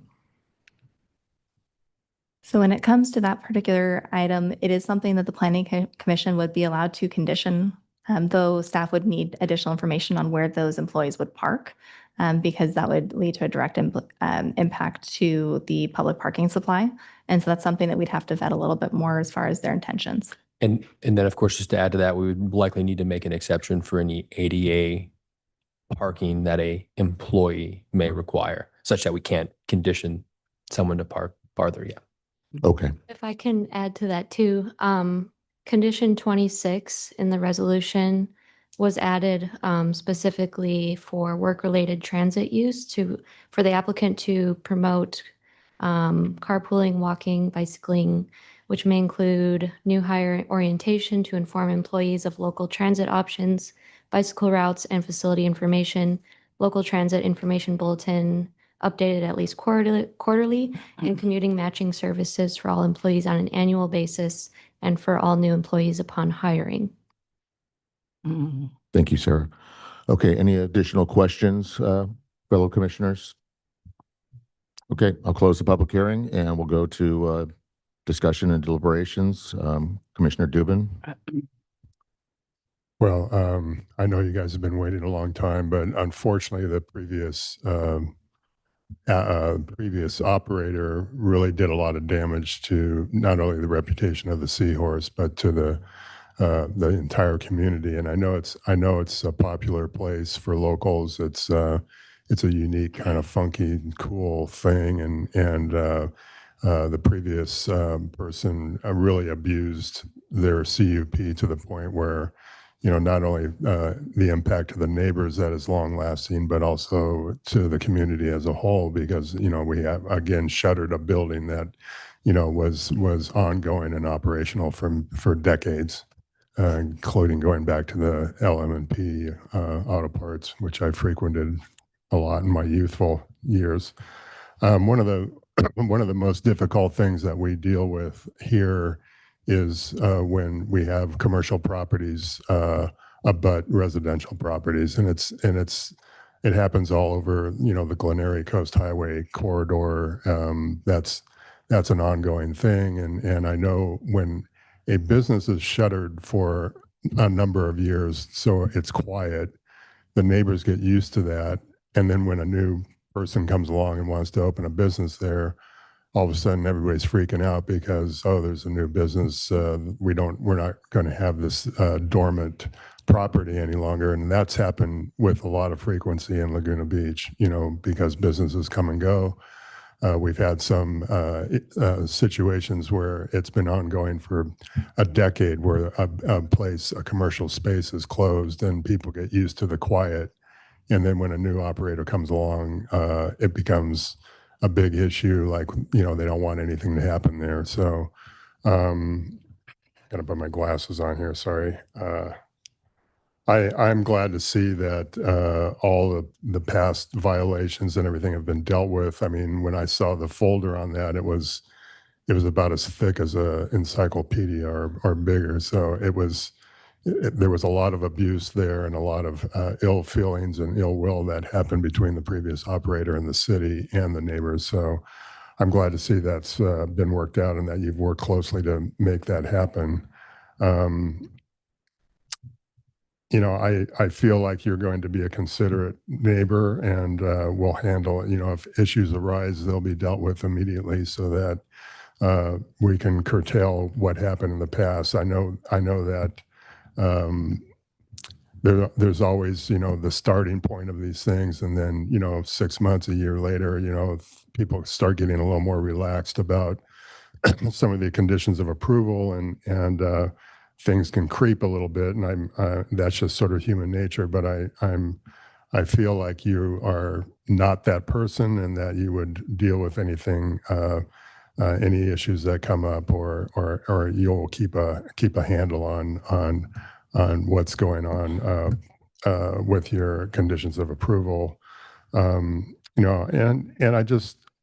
I really hope we don't run into another headache with this. We dealt with the previous property operator who was very uncooperative and really didn't care what we had to say or why they didn't come back to change their CUP to accommodate some more intensification of use there. So, as I said, it's always a challenge when there's residential neighborhoods up against commercial. I live on Laguna Canyon Road and have for almost 50 years. And, I've seen an exponential increase in traffic and noise and congestion. And it gets harder and harder for me to even pull out of my place to come into town without risking my life every couple of minutes, So, but I live in a place where there's industrial uses all around me, cabinet shops, whatnot, that 7 a.m, they're running table saws and stuff. I don't complain. I live there. I've known that was going to be the case, and it's just the nature of living in a commercial or industrial area that you have to just accept that there's going to be noise and whatnot. But I feel like you've done a lot to mitigate the concerns of the neighborhood, and I feel like you've addressed those issues. I know that the Seahorse is a popular locals place. I've been in it myself a number of times. Had a few cocktails there, whatever. But I just feel like the sins of the previous owner shouldn't be carried forward to the new operator. I don't think that's fair. I think there's a balance here between what the neighborhood needs and expects, and also people's property rights and getting vacancies opened and functioning in a way that serves the community, not only residents but people coming here. So I feel all my issues with the past occupant has been addressed by you. I can make the coastal development permit findings and the CEQA findings as well. So I'm going to be approving this project. Thank you, Commissioner Whiten. Hang on, please. Hey, Please. Please. Yeah, especially while we're deliberating. I mean, it's not appropriate. Thank you. Okay, I'm not going to repeat the same comments, but first I'd like to say you're a local, so you've got a lot on the line. And it's not only that you moved here however many years ago, you grew up here, your family is still here, and your family's known in the town. So you have, a lot at stake apart from the financial part. And And the trust issue is very important. That's what this community is built on. That's why we are a community. And so I think you are good, you appear to be a good steward of that. However, I understand the disruption of a peaceful residential neighborhood that no longer has this carbuncles that was operating before. Now it's a peaceful place. And nobody wants to see any of that behavior, any of the noise, sound, all of it return. So there are ways for neighbors to, if that happens, there's code enforcement that can be called. Actually, this approval, if we approve this tonight, it can be appealed to city council within 14 days. Or we could have, we have on other projects in the past, applied a condition where the project will return to us in a certain amount of time for a review. But I want to hear a little more about the fees that would be involved in that, because that may not be something we want to burden you with. But there are ways to address behavior that is contrary to the approval, the CUP approval, and the commitment that the owner has made here, which is real and is part of the public record. So having said that, I'd like to just move to what conditions we might want to add to the resolution to approve the project. First, the condition on the trash to limit it to the business hours. Second, regarding the rear door, that the rear door is delivery, ADA and emergency only. Related to that is the signage, and I imagine that the signage could be an over-the-counter approval to deal with the fact that the back door is not an entrance. So that's the second. The third is the employee parking. I'm a little confused about what we actually said about that. Are we saying we can't condition it, or that it's not enforceable? We can condition it even though it is not enforceable. Right. So I think, and I won't speak for my colleague on the left. My comment, of course, was the ADA, that if there is an employee that requires ADA parking, I would advise this board potentially even, but I think we're on the same page. They would still be allowed to park there. I believe that what the staff's other comment is that it's one thing to say you can't park here, so where will they park? Where should they park? And so Exactly. that is kind of, I believe, that's the kind of the scenario. So you guys are, of course, free to, make that condition. Staff's request would be then some further fleshing out of where the employees are supposed to park, so on and so forth. We want to maybe limit it to the nights that we think or days that we think it's most busy. Those are all kind of discussions and decisions for you three.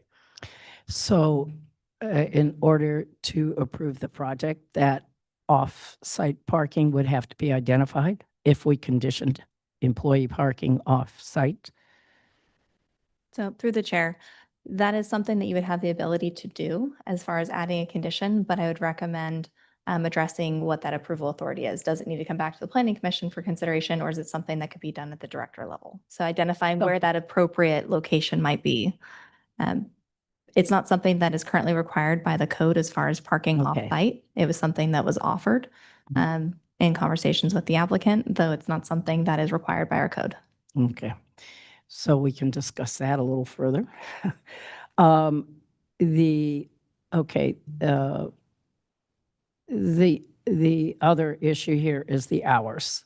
So do we want to have a discussion about the hours? And is the owner flexible on the hours? Okay, the owner is flexible on the hours. I will give you my immediate input. Okay. I'm okay with the current proposed hours. I think, Laguna, I know, is an older community, but to limit Friday and Saturday nights to 10 o'clock just is ridiculous to me. I think there's plenty of places that close at 9 o'clock on weekends because that's just the way they operate. But it's nice to have a few places that can actually stay open Friday and Saturday nights, and 11 o'clock is not excessive. So I would not want to change personally the operating hours that are proposed in the application. And the music ceases 30 minutes before closing time, correct? Yeah. So that I think is the other issue for us to discuss. Yeah, I think those are the issues. Okay, it sounds like, two of the commissioners are leaning towards approval, so maybe it doesn't really matter so much what I think, but I'll weigh in anyway. I think we're all clear that the previous operator was the previous operator, that this is a completely different application, but what we learned through the previous operation, as non-compliant as it was it highlighted some of the potential problem areas of having such a business, adjacent to residences. So I certainly take into account the neighbors and opponents' concerns.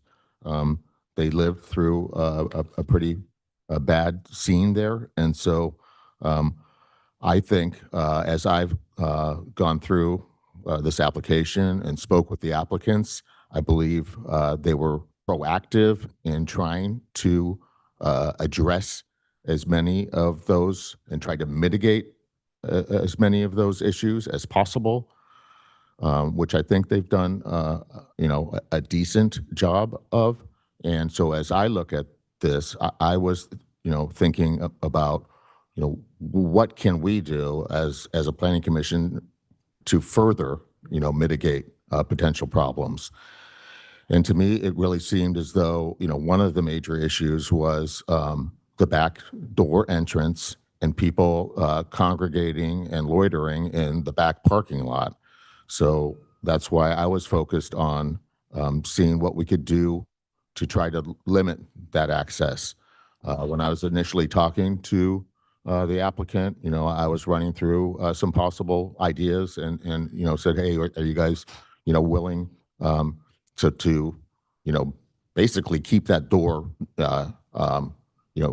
only used as emergency egress and not used for ingress or egress for any patrons, and was trying to figure out, because as currently proposed, that is the ADA compliant access point, which there has to be. And so my idea was, well, does that have to be the ADA travel path? Couldn't people park in the ADA spot in the back parking lot and just go around the sidewalk and come in through the front door? I happened to stop by the city at the front counter and spoke with staff, and building department official happened to be there as well. So that was great that they were able to weigh in, and they basically pointed out that no, that would not be would not work for the ADA access. So it has to remain, that back door has to remain an ADA accessible point. But I think the applicant has said, other than that, they're willing to limit it. So ADA access and deliveries only, and not be used for typical patron ingress or egress. And so what I would like to see is that somehow be formalized into a condition of approval, with the addition of some additional signage at that rear door to try to make that as clear as possible. Because right now, with the current signage pointing to that door, it's making it appear as though that's that is the main access point. So I would think that we should discuss that condition of approval. Regarding the hours of operation, I'm in alignment with Commissioner Dubin. I think they're not asking to go till 2 a.m. They're not asking to go to midnight. They're asking to go to 11 2 days of the week, and 10 days and 10 p.m. the other days of the week, and I think that that's reasonable. The trash it's really, and again, we can't control the trash haulers' schedules. They do what they're going to do, but their schedule, they're not coming at night to pick up trash. So right now, the condition is that I'm not sure if it's a condition, but I would suggest that it should be that that the trash going out of the business into the receptacles be limited not only to the hours of business operation, but be limited to daytime hours of business operation. That would further help restrict that and make it clearer that that's not to happen during the nighttime hours. And I think that would help mitigation as well. Regarding the employee parking, I think we're kind of stepping into an area there where, you know, I would feel more comfortable with requesting that the applicant try to limit employee parking to not happen in that parking lot, but that we not make a formal step of making that a condition of approval, because it seems that that just becomes another hurdle then that the applicant would have to cross to figure out, you know, where exactly that parking is going to be, and then having more discussions with the city, whether it comes back to the planning commission or is dealt with by the director of community development. So, and I think there is a condition currently in there that's suggesting that they use alternative forms of transportation and things like that. So, yeah, you know, I'm with those carefully crafted conditions of approval, which we can discuss and see if we're all in agreement with. I'd be willing to support this, the current project.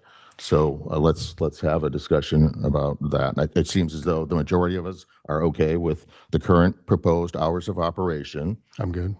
yeah, I'm good. I wanted to discuss it. And I want the neighbors to know there is recourse. And I want that as part of the public hearing. I feel as though regarding whether or not doing a special condition about having this come back within a certain period of time for further review by the planning commission is not necessary at this point. I think I would agree. typically the city staff is supposed to review these applications once approved after a year to make sure that the conditions of approval are being followed diligently. And, you know, if not, then I believe then it would be brought back to the planning commission. And again, to emphasize to the neighbors who are concerned, you know, all we can suggest would be to carefully document, you know, issues hopefully that don't arise, but should they arise, that that you make an effort to document them as best as you could. That would then go into the record. That would become part of what the review would happen after a year to see whether or not there are significant negative impacts.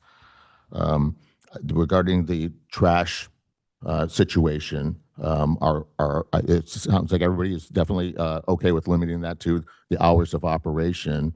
Do either of you feel, though, we should further restrict it to be during daytime hours? Yeah, I think it should be daytime hours. Yeah, I'm fine with that too. I think we kind of had that discussion with the applicant in terms of, you know, taking out beer bottles and whatnot, you know, after hours, and that was not an acceptable thing to do, and that they were seemingly agreeable to doing that, you know, saving them inside until the morning and dropping them then. So I agree with that.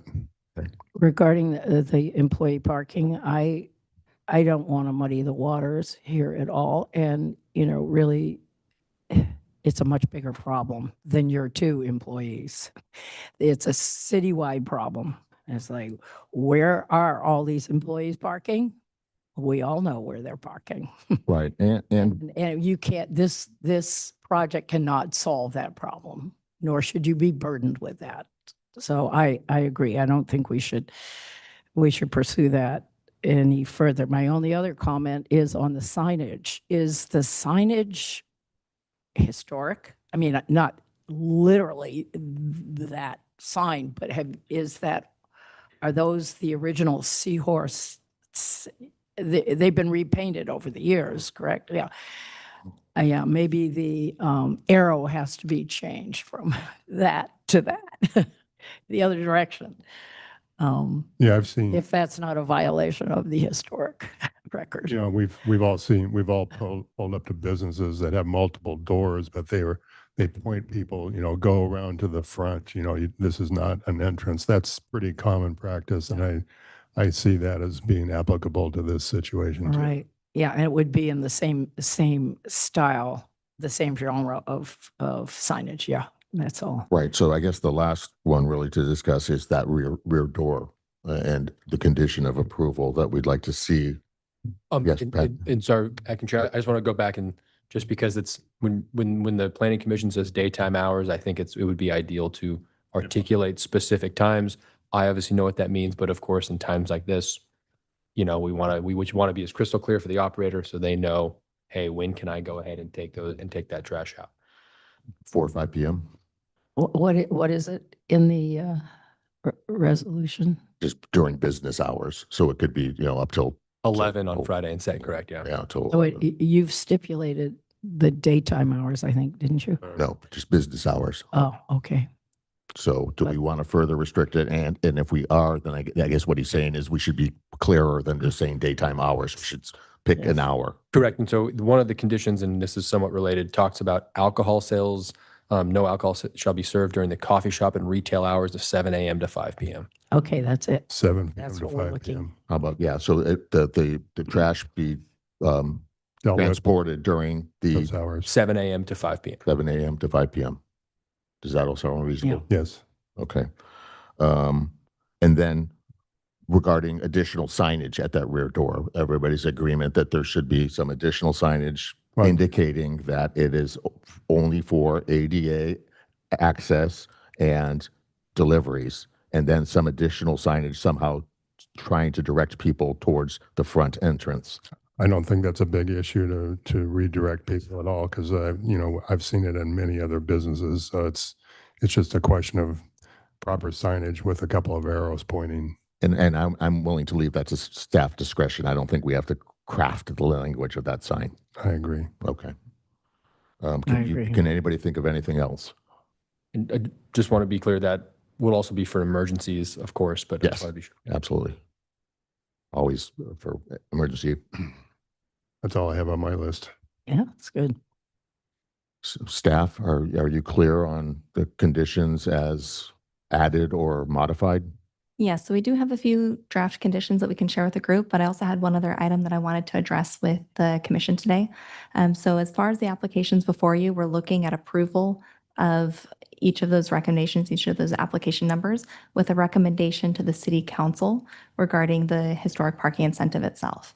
And so that is, we have updated language for that as well that we can share. Okay. Correct. And that's a feature, and just for everyone, that's a feature of our code. This is not something staff just came up with. The code posits in a scenario like this, the city council is the ultimate city decision maker just for the parking reduction. Now, of course, you guys are subject to appeal. So if someone were to appeal it or call it up, then the entirety of the project would go before the city council.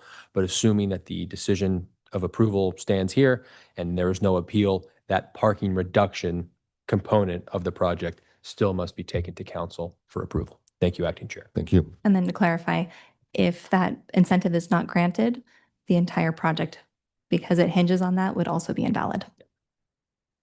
Understood. Okay. Are we going to share the?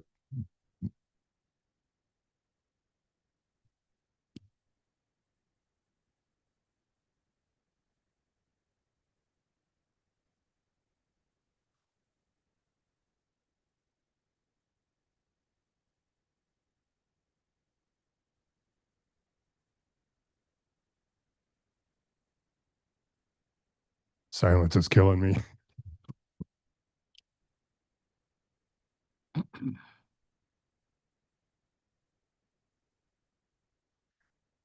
Thank you. We have multiple versions. So I'm trying to confirm that we have the.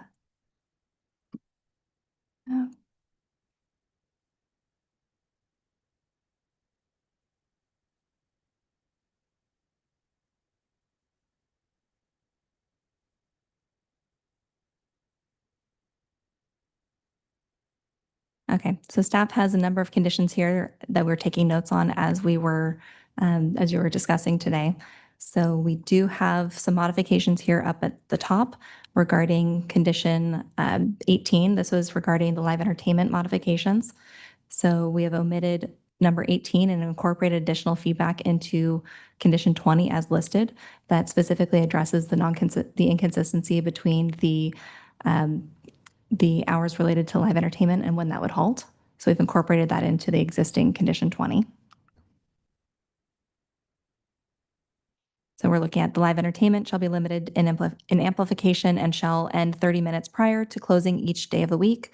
Live entertainment shall comply with Laguna Beach Municipal Code, Chapter 7.25 for noise, including the exterior noise standards pursuant to Section 7.25.040. And then proceeding down, we have additional conditions of approval that have been drafted in hopes of addressing the commission's feedback today. First, we have employees shall be responsible to minimize customer noise and loitering and to monitor the parking area and nearby sidewalks on an hourly basis for trash and other debris. Followed by the operators of the uses authorized by this permit will be responsible for the cleanup of on-site and adjacent public areas, including the sidewalks. A practical plan for monitoring and implementation and implementing this cleanup will be provided as a condition of this permit and kept on file with the Community Development Department. Next, we have additional conditions related to the no loitering signage. So staff has provided the following draft language. Subject to the approval of the Community Development Director, the applicant shall install and maintain no loitering signage adjacent to the rear entry of the building in a location clearly visible from the parking lot. A second sign designating the rear door as an accessible entrance and entry for deliveries shall be installed in a prominent and visible location adjacent to the rear entry.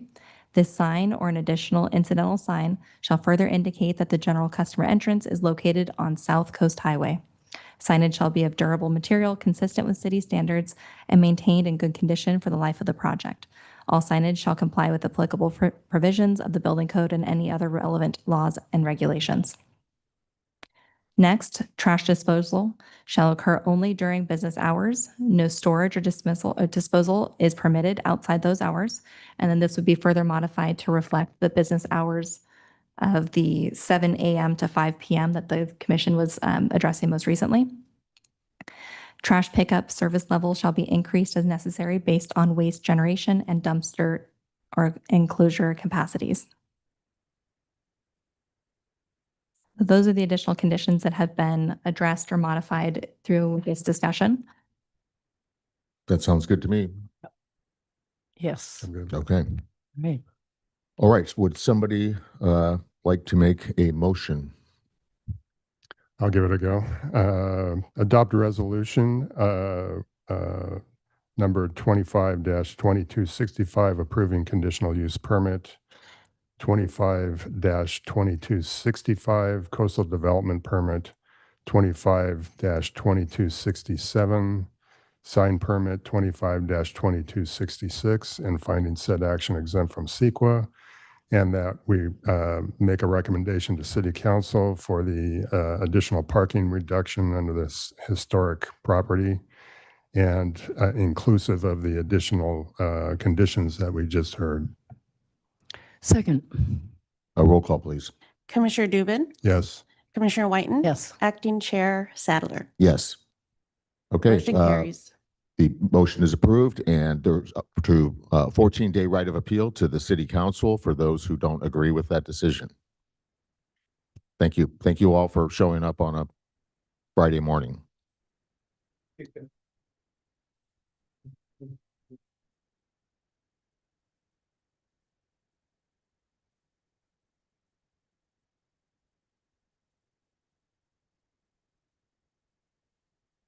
Okay, we have a little additional business still to deal with, so if everybody could kind of move on outside as quickly as possible. Thank you.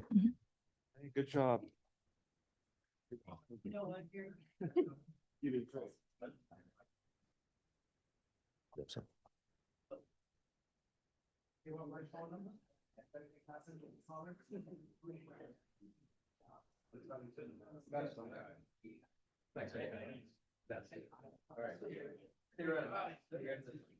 Hey, people. Take it outside.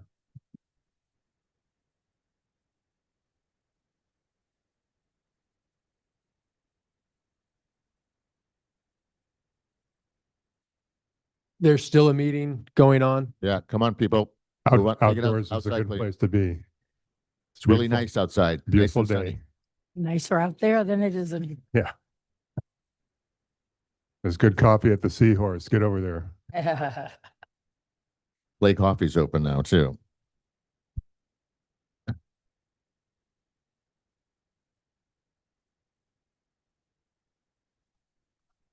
Okay, we would normally be moving on to our next item, 5.4, but staff, if you could explain what's going on with that. Thank you, Acting Chair Sadler. So in light of Planning Commission's meeting being adjourned to today's date due to a lack of quorum, staff would like to revise our recommendation for item 5.4. Specifically, we recommend that the item be continued to our next regularly scheduled meeting on January 21st, 2026. This continuance will allow the applicant to be present as they were unable to attend this morning's session. Okay, do we need to take any actual official action on that? We should, and then I do see a gentleman in the stand. Would you like to comment on the continuation? Okay, Sorry, so got it. So for item 5.4, we are continuing it to the next regular planning commission meeting. And so we want to be sure that you're afforded your opportunity to comment on that continuation, should you so desire. yeah, so I'll open the public hearing and specifically, if anybody would like to discuss items 5.4 continuation to another date. So not really speaking to the item itself, but just speaking on the idea of it being continued to this later date of January 21st, 2026. That is correct. Okay, nope. Once again, we can chat about that. Yep. Yeah. Okay, I will close the public hearing and would somebody like to do we make a motion to continue it to that date certain? Yes, Chair. I move that we continue item 5.4, which is design review 25-1035, coastal development permit 25-1037, conditional use permit 25-1036, and coastal development permit 25-2021 to our next regular Planning Commission meeting on January 21st, 2026. Not sure if that's our next regular, is that our next commission? It is. Okay. All right. Is there a second? Second. Roll call. Commissioner Dubin, Yes. Commissioner Whiten, Yes. Acting Chair Sadler. Yes. Okay, thank you. Is there any other business from staff? No, staff does not have any additional updates for you today. Okay, any commissioner comments or requests or questions or anything? No. No. Okay, would somebody like to make a motion of adjournment? Is the 21st our actual next meeting, or is there an earlier in January? So when we reviewed the Planning Commission schedule for 2026, we did include only the January 21st date as packet preparation would have happened when City Hall was closed. And so we can adjourn to the next regular. If the situation arises for which we have to call a special meeting, we will of course notice that.